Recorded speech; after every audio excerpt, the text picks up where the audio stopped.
আসসালামু আলাইকুম। আশা করি সকলেই ভালো আছেন। তৃতীয় ধাপে আপনারা যারা ভাইবা পরীক্ষা দিয়েছেন, আপনারা এখন চূড়ান্ত ফল কবে প্রকাশিত হবে এই অপেক্ষায় রয়েছেন। অনেকেই আমাকে নক করেছিলেন যে ভাইয়া, তৃতীয় ধাপের চূড়ান্ত ফলাফল কবে হতে পারে। তো আপনারা এই বিষয়টি ভালো করেই জানেন যে একটা মামলা ঝুলে রয়েছে, আর সেই বিষয়টির কারণে এই ফলাফল প্রকাশে দেরি হবে। তবে একটা বিষয়ে একটা ভুল ধারণা তৈরি হচ্ছে এবং সেটা দূর করার জন্যই আজকের এই ভিডিও। যারা তৃতীয় ধাপে ভাইবা পরীক্ষা দিয়েছেন, আশা করি এখান থেকে একটা ভালো ধারণা আপনারা নিতে পারবেন। যেহেতু আপনারা জানেন যে সাকসেস এডুকেশন সেন্টার চ্যানেলের প্রতি আপনাদের যে বিশ্বাস, যারা আমাকে নক করেন তারাও কিন্তু বলেন যে আপনারা এই চ্যানেল থেকে যেটা বলা হয় আমরা সেটা নির্দ্বিধায় বিশ্বাস করি।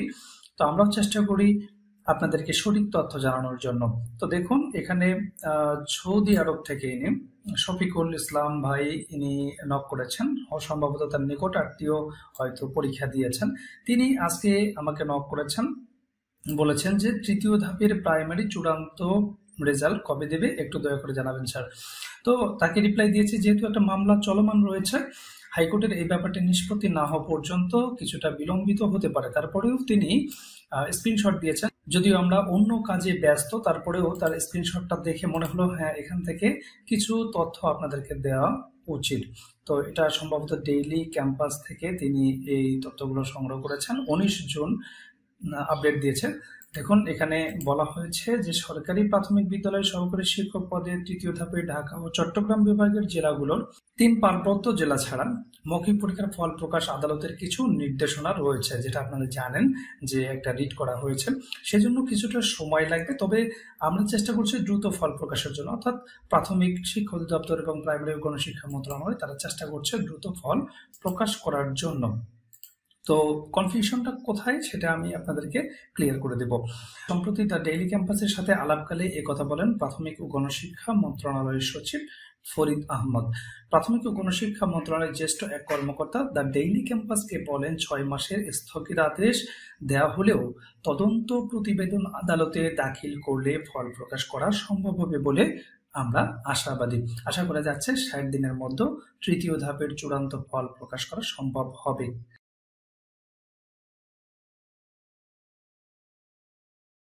এখন তারপরেও অনেকের মধ্যে হয়তো সংশয় কাজ করছে যে আসলে কি 60 দিনের মধ্যে ফল প্রকাশ করা সম্ভব হবে। দেখুন, আপনাদেরকে পূর্বেই বলেছি যে প্রাথমিক শিক্ষা অধিদপ্তর এবং প্রাথমিক ও গণশিক্ষা মন্ত্রণালয় এই দুইটা ডিপার্টমেন্টকে যারা চেনেন না, অনেক কিছুই ভাবতে পারেন। 2020-এ নিয়োগ হয়েছে, 2023-এ নিয়োগ হয়েছে, অনেক কিছুই আমরা দেখেছি, অনেক এক্সপিরিয়েন্স আমাদের রয়েছে। আসলে এই ডিপার্টমেন্ট দুটো কতদূর করতে পারে এটা আমরা পূর্বে প্রত্যক্ষ করেছি। তো আপনাদের মনের ভিতর একটা সংশয় কাজ করছে। আমি জানি যে এক পক্ষ রয়েছে যারা তৃতীয় ধাপে পরীক্ষা দিয়েছেন, হয়তো কোনো কারণে তারা প্রিলি কোয়ালিফাই করতে পারেননি, অথবা প্রিলি কোয়ালিফাই করেছেন, ভাইবাও দিয়েছেন কিন্তু ভাইবাটা ভালো দিতে পারেননি, অথবা প্রিলিতে খুব একটা ভালো মার্কস ক্যারি করতে পারেননি। তো তাদের মনের ভিতরে একটা সংশয় যে পরীক্ষাটা বাতিল হয়ে যাবে, বা বাতিল হয়ে যাওয়াই ভালো, যেহেতু এখানে প্রশ্ন ফাঁস হয়েছিল, একটা রিট হয়েছে, এই পরীক্ষাটা বাতিল হলেই ভালো। এই পরীক্ষাটা যে বাতিল হবে না, এর পূর্বে আপনাদেরকে বলেছি যে পরীক্ষাটা বাতিল হবে না। 6 মাসের একটা স্থগিতাদেশ রয়েছে, তার মানে যে 6 মাস লাগবে বিষয়টি কিন্তু এমন নয়। 6 মাসের অনেক আগেই এই পরীক্ষার ফলাফল প্রকাশিত হবে। অর্থাৎ তারা যে 60 দিন বলেছে, এই 60 দিনের কমও লাগতে পারে, 60 দিনের একটু বেশিও লাগতে পারে, তবে 6 মাসে যে লাগবে এই ফলাফল প্রকাশ করার জন্য এটা কখনোই হবে না। অর্থাৎ 60 দিনের মধ্যেই তারা ফল প্রকাশ করতে পারে, অথবা একটু বেশি সময় লাগতে পারে, 60 দিনের একটু বেশি লাগতে পারে, তবে পরীক্ষা বাতিল হওয়ার কোনো সম্ভাবনা নেই। কেন নেই? কারণটা হচ্ছে যে বিষয়টা নিয়ে রিড করা হয়েছে, প্রশ্ন ফাঁস হয়েছিল, এটা প্রমাণিত যে প্রশ্ন ফাঁস হয়েছিল।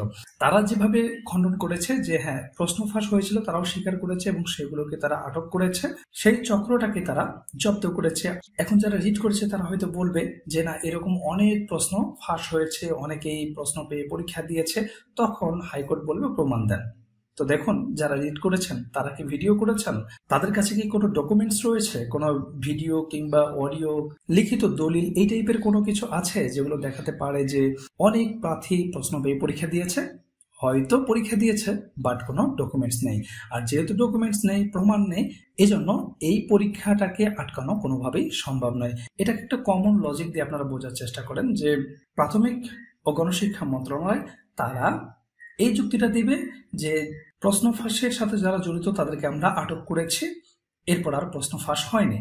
এখন প্রশ্ন ফাঁস যদিও হয়ে থাকে, অনেকে হয়তো পরীক্ষা দিয়েও থাকতে পারে, কিন্তু আপনার কাছে কোনো তার প্রমাণ নেই, আর এটার জন্যই কিন্তু এই পরীক্ষাটা বাতিল হবে না। এবার আসি আরেকটি বিষয়, সেটি হচ্ছে তিনি মন্তব্য করেছেন এইটা কতটুকু সত্য।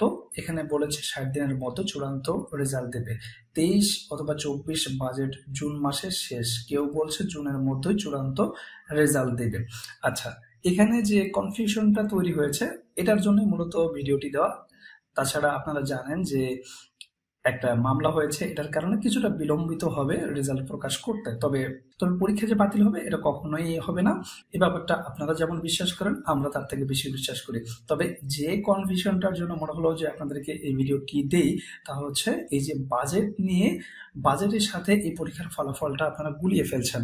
দেখুন, বাজেট পেশ হয় সাধারণত জুন মাসে। আপনারা জানেন যে বাজেট পেশ হয় জুন মাসে এবং তা কার্যকর হয় 1 জুলাই থেকে পরবর্তী বছরের 30 জুন পর্যন্ত। তো বাজেটের সাথে এইটার যারা সম্পর্ক তৈরি করছেন তারা হয়তো একটা বিষয়ে করতে পারেন, সেটি হলো ইনক্রিমেন্ট। জুন মাসে যদি ফলাফল প্রকাশ করা হয় তাহলে হয়তো তারা ইনক্রিমেন্ট পাবেন। তবে এখানে একটা মিসকনসেপশন আপনাদের রয়েছে, সেটি হচ্ছে ইনক্রিমেন্ট পাওয়ার একটা শর্ত রয়েছে। ইনক্রিমেন্ট পাওয়ার শর্তটা হলো আপনার চাকরিকাল কমপক্ষে 6 মাস হতে হবে বাজেট প্রকাশিত হওয়ার আগে।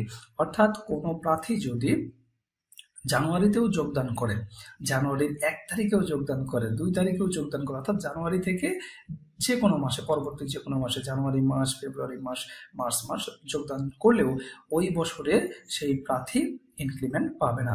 অর্থাৎ বাজেটের আগে কমপক্ষে চাকরিকাল কত হতে হবে? 6 মাস হতে হবে।